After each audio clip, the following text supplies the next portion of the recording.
Si A kan udah nggak ada pak, alias udah meninggal dunia. Hai teman-teman, balik lagi sama aku Renda Desi. Yang kepengen serem, tapi aku akan cerita yang serem-serem. Oke, di segmen kali ini aku akan menceritakan tentang kejadian-kejadian angker dan cerita-cerita dari para mahasiswa atau orang-orang yang ada di sekitar kampus-kampus angker ini. Nah, gak usah basa-basi, kita langsung aja masuk ke dalam cerita yang pertama. Oke teman-teman, pertama aku akan membahas tentang Institut Pertanian Bogor. Cerita ini tuh dialami oleh seorang mahasiswi, ya sebut saja namanya Siti, pada tahun 2008. Dia menceritakan waktu itu di mana Siti ini merupakan salah satu penghuni sebuah asrama Rusunawa yang sekarang sudah berganti nama menjadi A4. Dan waktu itu dia tinggal di salah satu kamar yang berada di lantai 4. Sebelumnya dia tidak pernah mengalami hal apapun di dalam asrama itu. Sampai suatu hari, waktu itu merupakan hari terakhir dia di asrama. 3 orang teman lainnya yang juga akan meninggalkan asrama waktu itu sudah berkemas-kemas lalu kemudian pulang. Sementara si Siti ini dia masih tinggal untuk ujian keesokan harinya, sehingga dia masih belum bisa meninggalkan asrama waktu itu. Kebetulan waktu itu barangnya juga hanya sedikit, sehingga dia memutuskan untuk ntar dulu aja deh, lagian rumahku juga deket Bogor sini aja. Jadi dia memutuskan untuk belum mengemas barangnya waktu itu. Keesokan harinya dia akan melakukan ujian, sehingga pagi harinya sekitar jam 4 subuh dia terbangun untuk belajar sebelum ujian dimulai. Setelah dia belajar mulai jam 4, setengah 5 pun azan subuh sudah mulai berkumandang, dimana waktu itu dia akhirnya sholat. Setelah sholat dia melanjutkan lagi belajarnya sampai pukul setengah 6. Nah setelah itu mungkin karena merasa sangat mengantuk,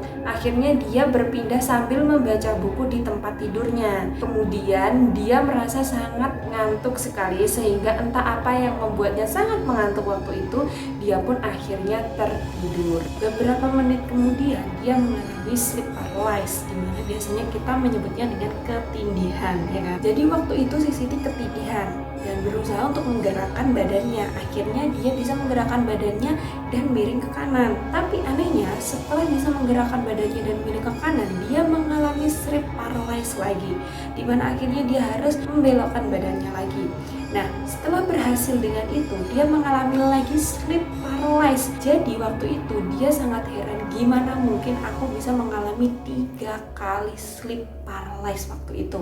Setelah ketiga kalinya dia mengalami sleep paralysis dan berusaha untuk bangun dari tidurnya sambil membaca-baca ayat-ayat yang berada di dalam kepala dan hatinya, tiba-tiba saja ada suara yang sangat amat keras yang berteriak tepat di kuping dia yang mengatakan, balik sia, balik sia, balik sia. Kalau bahasa Indonesia, pulang lu, pulang lu, pulang lu gitu.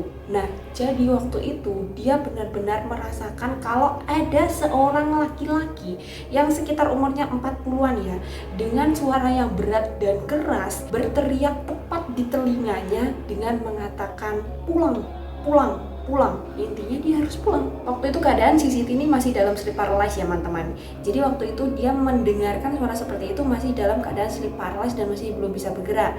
Akhirnya si Siti ini mengatakan dalam hati, iya aku pulang nih, aku mau pulang, iya aku pulang. Sambil ketakutan dia sambil membaca ayat-ayat.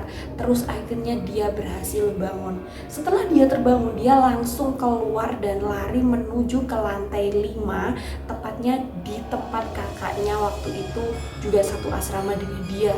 Nah, waktu dia masuk ke dalam kamar kakaknya, dia bilang, ada yang nyuruh aku pulang, sambil dia menangis. Nah, habis itu baru deh dia di situ di kamar kakaknya sampai pukul 7 pagi. Karena waktu itu pukul 7 pagi itu keadaan asrama tuh udah mulai rame ya teman-teman. Jadi aktivitas anak asrama tuh udah mulai rame gitu. Akhirnya dia baru berani kembali ke kamar dia. Nah, setelah itu jam 8 dia akhirnya berangkat untuk ujian. Malamnya waktu itu dia memang berencana untuk berfoto-foto bersama teman-teman satu asramanya dia, ya sebagai tanda-tanda kenang-kenangan lah ya, karena ini kan hari terakhir dia di asrama nih. Nah, habis itu ada yang mengatakan kalau di kamar lain ada juga seseorang yang tengah berfoto dengan teman sekamarnya dia membelakangi pintu. Nah, gak tahunya ternyata ada yang ikut, teman-teman. Jadi dikatakan kalau ada sesosok yang berambut panjang, berbaju putih, ikut foto di belakang sendiri.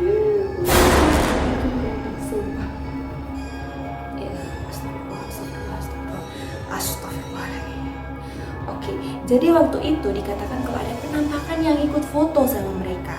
Nah, si Siti ini karena kepo, akhirnya dia ingin melihat sendiri benar gak sih penampakan itu, dan ternyata benar. Ternyata memang ada penampakan yang ikut foto di hari terakhir mereka semua yang berada di asrama tersebut. Gimana menurut kalian tentang cerita yang satu ini? Apakah kalian nih yang ada di Institut Pertanian Bogor pernah dengar cerita yang satu ini? Kalian bisa kasih komen di bawah. Atau kalian sendiri pernah mengalami hal-hal yang ada di sini? Kalau kalian merupakan mahasiswa IPB nih, kalian gimana? Pernah nggak mengalami hal-hal horor di situ? Kalian harus komen di bawah ya, supaya bisa share cerita-cerita horor sama aku. Oke, next. Universitas Diponegoro Semarang. Nah, cerita ini tuh diceritakan sama salah seorang di Kaskus dan nama dia adalah Morons. Oke, makasih banget buat Morons yang udah share ceritanya. Sekarang aku akan ceritain di sini. Nah, ceritanya waktu itu si Morons ini adalah salah satu mahasiswa yang berada di Universitas Diponegoro ini. Tepatnya dia merupakan salah satu mahasiswa dari Fakultas Ekonomi. Sama kayak aku. Aku juga Fakultas Ekonomi. Waktu itu dia mengalami kejadian ini di daerah audit. Waktu itu di sana sedang ada acara inaugurasi hukum. Nah, terus waktu itu katanya juga menghadirkan seorang bintang pembawa, ya pokoknya seorang artis apa gitulah. Pokoknya intinya tuh acaranya tuh dihadiri sama ada bintang tamunya. Nah, gitu. Nah, waktu itu ketika acara sedang berlangsung, si Moron ini dia lagi kebelet pipis, terus mau pergi ke toilet sama temennya. Jadi 2 orang nih, mereka berdua pergi ke toilet bersama. Di mana toilet itu modelnya merupakan ada toilet yang berjajar gitu. Jadi banyak banget toiletnya. Jadi satu toilet itu berjajar banyak banget toilet ruangannya gitu ya. Terus di depannya itu ada cermin yang cukup besar. Nah, waktu itu dia udah selesai di kamar mandi, terus dia bercermin di depan situ, sementara si temannya masih di dalam kamar mandi. Nah, ketika dia bercermin, tiba-tiba ada seorang yang masuk dari pintu luar mau masuk ke dalam salah satu ruangan toilet tersebut. Ketika dia melihat siapa orang yang masuk, ternyata dia menyadari kalau ternyata itu adalah salah satu temannya juga. Sebut aja namanya nih E. Jadi si E ini katanya dia nggak mau ikut acara itu, tapi anehnya dia tiba-tiba muncul di situ. Nah, terus dia tiba-tiba bilang gini nih ke Morons. Dia bilang, lo ternyata datang juga ke acara. Ya udah deh, ntar joinan sama gue, soalnya gue sendirian. Gue mau ke kamar mandi nih, tungguin gue ya. Nah, dia bilang gitu. Akhirnya si Moron nih bilang, oh oke deh kalau gitu, iya ntar gue tungguin. Dia bilang gitu kan. Nah, setelah itu si E masuk ke dalam kamar mandi, sedangkan si Moron masih di depan cermin nih. Gak lama kemudian temennya si Moron yang tadi dia ke toilet berdua sama si Moron ini, dia keluar dari kamar mandi terus nanya, lo barusan ngomong sama siapa? Terus si Moron jawab dong, itu si E, ternyata dia datang loh. Nah, dia bilang gitu. Terus temennya itu kaget kan, hah, datang? Ya nggak mungkin lah, orang dia aja tuh sekarang udah ada di Jogja, gak mungkin dia datang ke acara ini. Masa sih? Orang beneran tadi dia datang, dia masih ada di situ, di kamar mandi situ. Nah, waktu itu dia menuju ke kamar mandi yang dimasuki sama si E. Waktu dilihat sebelumnya pintu kamar mandi itu tuh ditutup rapat. Ya namanya kalau orang ke kamar mandi pasti kan pintu ditutup rapat, dikunci kan. Nah, waktu itu posisinya dia lihat seperti itu. Waktu dia ngasih tahu temennya dan nunjuk ke pintu itu, tiba-tiba pintunya itu tuh kayak kebuka sedikit gitu. Terus akhirnya sama si Moron dan temannya ini dibuka dong pintunya, dan ternyata nggak ada siapa-siapa. Akhirnya mereka berdua takut dan langsung lari keluar. Nah, setelah di luar toilet, akhirnya si Moron ini nelpon temennya si E. Dia telepon, ketika dia telepon, sekarang lo di mana loh? Ternyata benar si E ada di Jogja. Terus itu tadi yang masuk ke kamar mandi siapa dong? Nah, terus ini ada lagi nih cerita tentang kejadian yang ada di kampus Undip ini. Nah, jadi kejadiannya waktu itu tengah ada sebuah perkuliahan di dalam kelas, di mana sang dosen ini tiba-tiba aja tuh biasanya tuh kayak nggak pernah ngabsen gitu ya, dia tuh tiba-tiba ngabsen aja gitu. Nah, waktu itu ketika dia memanggil nama seseorang, sebut aja tuh namanya A, jadi si A ini waktu itu dipanggil. Nah, teman-temannya dia itu mereka pada diam semua. Jadi waktu dosen itu manggil A, hadir, terus kayak nggak ada sautan apa-apa gimana gitu, si dosen ini tiba-tiba tuh mengangguk, terus langsung dia nyoret-nyoret buku absennya. Nah, waktu itu ada salah satu mahasiswa yang bertanya, "Pak, kok manggil si A sih?" Loh, iya, emangnya kenapa? Dia hadir kok. Dia bilang gitu. Loh, Pak, jangan gitu Pak. Ini saya mau kasih tahu nih, si A kan udah nggak ada Pak, alias udah meninggal dunia. Loh, terus itu tadi waktu di absen, dia angkat tangan, yang duduk di pojok siapa dong? Nah, si dosen bilang gitu. Akhirnya mereka semuanya langsung ketakutan dan lari keluar kelas waktu itu. Dan ada juga kejadian waktu itu di Undip. Kejadiannya tuh terjadi di salah satu gedung FE baru yang ada di Tembalang. Nah, jadi waktu itu kejadiannya ada seseorang cewek yang waktu itu emang lagi berjalan sama temennya setelah pulang kuliah. Kemudian ketika mereka berjalan bersama, itu kira-kira ada banyak ya mungkin ada 3-4 orangan gitu. Ada salah satu temen ceweknya itu tiba-tiba dia berteriak dan pingsan. Terus akhirnya karena panik mereka semua akhirnya bawa si cewek ini ke sebuah tempat di mana untuk menyadarkan si cewek ini kan. Nah, setelah sadar si cewek ini kemudian ditanya, "Kamu tadi ngapain kok tiba-tiba teriak terus pingsan?" Ternyata si cewek ini menjelaskan kalau tadi dia melihat sendiri ada seorang anak kecil yang jatuh dari lantai atas. Oke, gimana menurut kalian tentang cerita-cerita horor yang ada di Undip ini? Apakah kalian yang tengah berkuliah di Undip ini pernah juga mendengar tentang cerita ini? Atau kalian juga malah pernah merasakan sendiri kejadian-kejadian mistis yang ada di gedung-gedung di fakultas-fakultas yang ada di Undip? Kalian harus komen di bawah. Oke, next. Universitas Trisakti Jakarta. Nah, jadi kejadian ini berawal dari cerita mengenang 40 hari peristiwa 12 Mei. Jadi, ceritanya waktu itu mengenang 40 hari peristiwa 12 Mei ini. Nah, ada sebuah acara yang diselenggarakan oleh kampus. Ceritanya ada 2 orang mahasiswa yang waktu itu mau menonton acara ini. Tapi mereka sengaja mencari spot yang bagus untuk menonton acara dengan jelas, karena yang biasanya namanya ada acara, ada panggung gede, otomatis kan pasti itu kayak banyak banget penontonnya kan, jadi kalau kita nonton itu pasti nggak nyaman. Nah, akhirnya 2 mahasiswa ini mereka berusaha untuk mencari spot terbaik untuk menonton acara dan tanpa diganggu siapapun. Akhirnya mereka berdua masuk ke dalam salah satu kelas yang ada di situ, menyalakan lampu dan membawa 2 kursi menghadap ke jendela serta membuka jendela tersebut untuk langsung menuju ke spot panggung yang mereka lihat. Nah, waktu itu mereka tengah asik nih nonton acara tersebut. Lalu kemudian tiba-tiba ada seorang yang menepuk punggung mereka.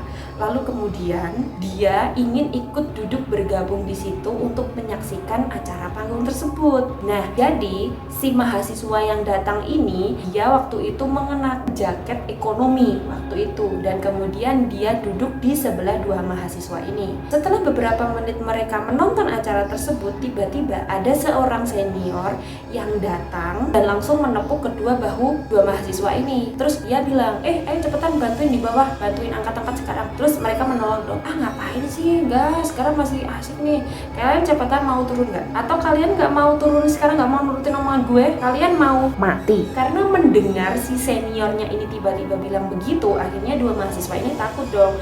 Akhirnya mereka berdua cepet-cepetan keluar, terus si senior ini juga mengikuti mereka keluar. Si senior akhirnya mematikan lampu dan menutup pintu. Nah, kedua mahasiswa ini heran, loh kok udah ditutup sih? Terus lampunya juga udah dimatiin. Itu tadi di dalam masih ada orang, gimana sih? Nah, 2 mahasiswa itu kan bilang gitu. Terus si seniornya tadi bilang kalau salah seorang mahasiswa yang mengenakan jaket ekonomi yang duduk di sebelah mereka tadi itu merupakan salah satu korban yang ikut tewas dalam tragedi tanggal 12 Mei. Kemudian dikatakan juga di malam yang sama ada seorang satpam yang lagi berpatroli keliling gedung tersebut. Nah, waktu itu dia lagi membawa senter kan dan menyenteri setiap kelas. Kemudian dia melihat ada seseorang yang berada di salah satu kelas di gedung tersebut. Akhirnya dia mencoba untuk mendekati dan bertanya, kok di sini kok nggak keluar sih? Ini udah malam nih. Nah, dia bilang gitu. Namun ketika si satpam ini menyorotkan senter ke wajah salah satu mahasiswa ini dan bertanya, si mahasiswa ini tidak memberikan jawaban patah kata pun atau sama sekali dia hanya diam saja. Kemudian si satpam ini katanya melihat lebih jelas ternyata si mahasiswa itu adalah korban dari kejadian tanggal 12 Mei tersebut. Nah, itu gimana menurut kalian? Ini sebenarnya ya waktu aku jadi mahasiswa dulu, sekarang aku udah tua, jadi sekarang aku lulus tahun 2017. Jadi tahun 2017 itu aku udah wisuda ya, sekitar bulan September kalau nggak salah waktu itu. Jadi bulan September 2017 itu aku udah lulus kuliah, teman-teman. Udah wisuda ya maksudnya. Nah, jadi waktu itu memang aku tuh sempat sama teman-teman aku tuh mendengar tentang cerita kisah di Trisakti ini. Ini kayaknya emang aku udah familiar banget. Jadi ketika aku baca ceritanya kemudian nge-share ke kalian tuh sebenarnya aku kayaknya udah pernah dengar cerita ini. Dan memang ini tuh terkenal banget. Next, hantu toilet. Nah, jadi kejadian ini dialami oleh seorang mahasiswa yang waktu itu tengah ingin mengunjungi kekasihnya di FK.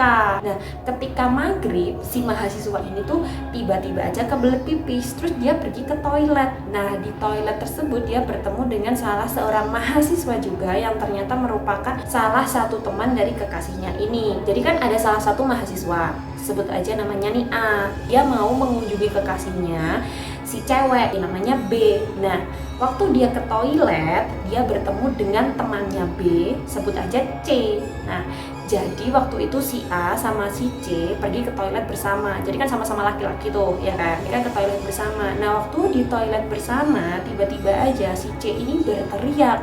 Nah, dia berteriak dan meneriakkan ada kadaver. Apa sih bilangnya? Ada kadavir apa sih ya, pokoknya itulah ya nanti benerin aja ya kalau salah benerin ya. Jadi dia berteriak ada cadaver gitu, dia bilang gitu sambil berteriak, terus dia lari. Nah waktu itu si mahasiswa si A ini dia tuh nggak tahu apa-apa. Jadi dia kan memang bukan salah satu mahasiswa FK, jadinya dia nggak tahu ini maksudnya apa sih, kadavir apa sih ya. Jadi dia cuek aja waktu itu. Lagian dia waktu itu juga nggak melihat apa-apa di toilet tersebut. Nah, setelah itu akhirnya dia keluar kan. Nah, setelah keluar dia menemui pacarnya si B. Nah, waktu itu dia ketika menemui pacarnya, dia bertanya nih sama ceweknya ini. Waktu itu si A menceritakan kejadian itu sama ceweknya si B. Nah, si A menceritakan kalau misalnya dia tuh bingung. Iya, teman kamu tuh tadi tuh tiba-tiba tuh teriak kadavir gitu. Nah, dia tuh teriak begitu. Emangnya kadavir tuh apa sih? Itu ya makanan yang itu ya, yang ada coklat gitu bukan? Nah, dia menjelaskan versinya sendiri tuh kayak gitu. Nah, terus akhirnya si cewek ini bilang, ih kamu tuh beneran nggak tahu ya kadavir tuh apa? Emangnya kamu pikir kadavir apa? Makanan? Dia bilang kan gitu. Nah, terus akhirnya si A bilang, ya nggak tahu lah, makanya aku kan tanya, emang kadavir apaan sih? Dia bilang gitu kan. Nah, si cewek ini menjelaskan kalau kadavir itu adalah sebutan untuk mayat yang sudah diformalin. Nah, setelah mendengarkan penjelasan si cewek ini, akhirnya si A dia langsung terdiam dengan tatapan kosong. Dia merasa shock. Ternyata yang dialaminya itu tadi itu sebenarnya serem. Tapi dia mikirnya malah ke makanan. Nah, gimana menurut kalian tentang cerita yang satu ini? Apakah memang hal ini tuh terjadi di fakultas kalian atau di universitas kalian? Kalian wajib komen di bawah. Oke, next. Institut Teknologi Bandung. Nah, ITB ini merupakan salah satu universitas yang sangat amat terkemuka di Indonesia. Bahkan bisa dibilang jebolan-jebolan dari ITB ini adalah orang-orang top. Nah, salah satunya adalah Presiden Insinyur Soekarno, di mana akhirnya menjadikan tempat ini, universitas ini menjadi universitas dengan reputasi yang sangat gemilang. Tapi Melati ya sama halnya dong sama kampus-kampus yang lain, ITB juga punya beberapa cerita-cerita horor yang akan aku share ke kalian. Ada salah satu cerita, jadi ini terjadi di gedung PAU, di mana PAU ini adalah kepanjangan dari Pusat Antar University. Di gedung ini katanya terkenal sangat horor dengan cerita-cerita mistisnya, di mana salah satu ceritanya itu mengisahkan kalau ada orang yang bunuh diri di situ dan dikatakan kalau sampai sekarang arwahnya masih bergentayangan menghantui para mahasiswa-mahasiswa yang berani datang ke tempat tersebut. Gak cuma itu, ada juga kejadian waktu itu di acara fancy night-nya ITB, di mana ini merupakan suatu acara yang biasa diadakan di kampus ITB ini. Jadi waktu itu tepatnya ada sebuah acara dan mereka mengusung tema menggunakan kostum, ya mungkin semacam kayak pesta-pesta Halloween gitu ya. Jadi waktu itu mereka menggunakan kostum semuanya. Nah, ternyata di sela-sela pesta tersebut itu banyak sekali arwah-arwah yang ikutan ke pesta tersebut. Nah, dikatakan juga nih ada seseorang yang melihat kalau ada penampakan seperti manusia tapi cuma dari ujung kepala sampai badan aja, sedangkan dari badan ke bawah melainkan kakinya itu adalah kaki kuda. Nah, waktu itu kan mungkin karena memang lagi ada pesta kostum, otomatis si orang ini tuh nggak menyadari kalau mungkin sebenarnya itu adalah arwah atau hantu yang ikut nimbrung sama mereka. Kemudian ada juga ini menceritakan tentang misteri tukang bakso pikul yang ada di lantai 2. Nah, jadi kejadian ini waktu itu berlangsung ketika ada segerombol mahasiswa yang waktu itu sedang mengerjakan tugas di lantai 2 salah satu gedung yang berada di kampus ini. Tepatnya itu berada di gedung FSRD dan di studio lantai 2. Waktu itu mereka lagi mengerjakan tugas studio. Nah, gak lama kemudian ada salah satu teman mereka yang tiba-tiba lapar kan. Ketika dia merasa kelaparan waktu itu, nah gak disangka-sangka ada tukang bakso yang lewat. Dia dengar sendiri ada suara dari kentongan bakso yang diketok, tok tok tok tok tok tok itu. Nah, setelah itu tanpa berpikir panjang akhirnya dia pesenlah bakso itu. Pak, pesen bakso. Nah, setelah dia pesan bakso, terus akhirnya dia makan. Dia juga sempat menawari teman-temannya dia, bro ayo makan bro, ada tukang bakso, ayo makan mumpung ada bakso ini udah malam juga nih, mumpung ada tukang bakso. Akhirnya mereka makan. Nah, setelah mereka pesen terus makan, nah waktu itu baru pecah nih. Setelah mereka lagi makan enak-enak tuh, mereka baru sadar nih, ada yang sadar, loh bro, itu tadi dipikul. Ya, kita kan di lantai 2 bro, gak mungkin dong ada orang tukang baksonya dipikul lewat di sini. Apalagi waktu itu mereka tuh pesennya lewat jendela, teman-teman, bayangin lewat jendela. Nah, itu nggak mungkin banget ada tukang bakso yang jelas-jelas ada di jendela. Akhirnya mereka baru sadar kalau itu adalah hantu. Ya nggak mungkin juga dong ada tukang bakso yang bisa melayang sampai lantai 2. Ya kan, akhirnya mereka pun waktu itu terkejut, kaget, lari, langsung pulang membubarkan diri. Nah, gimana menurut kalian tentang cerita yang satu ini? Apakah ini cerita yang benar-benar terjadi di sana, ataukah ini cuma cerita karangan aja? Kalian boleh komen di bawah buat kalian yang tahu tentang kebenaran dari cerita ini. Oke? Next. Universitas Brawijaya Malang. Oke teman-teman, aku akan cerita sedikit. Sebenarnya ini adalah salah satu universitas favorit aku. Dulu aku pengennya masuk ke sini, tapi akhirnya gak kesampaian. Nah, akan menceritakan tentang salah satu cerita yang berada di Universitas Brawijaya ini. Ini mohon maaf ya kalau sebenarnya ini salah pabder ya. Katanya sih ini merupakan salah satu cerita urban legend di sana. Cerita ini waktu itu dialami oleh seorang mahasiswi, sebut aja namanya Melati. Nah, waktu itu si Melati ini dia lagi berada di perpustakaan pusat yang berada di Universitas Brawijaya ini. Nah, waktu itu jam menunjukkan pukul 11 malam, di mana waktu itu memang peraturannya pukul 11 malam perpustakaan sudah harus steril, otomatis sudah tidak diperbolehkan ada orang yang berada di sana. Karena waktu itu memang kerjaannya belum selesai, tapi mau nggak mau si Melati ini harus pergi meninggalkan perpustakaan tersebut. Nah, waktu itu dia merupakan merupakan salah satu mahasiswa baru. Nah, dia masih takut membawa kendaraan ke situ. Jadi alhasil dia pergi ke perpustakaan itu tadi dengan berjalan kaki sendirian. Sebenarnya dia waktu pulang itu memang lampu-lampu di sekitar situ tuh sudah pada dimatikan ya, karena memang udah malam. Dia berusaha untuk meyakinkan diri kalau nggak akan terjadi sesuatu ya, meskipun pikirannya udah kemana-mana waktu itu.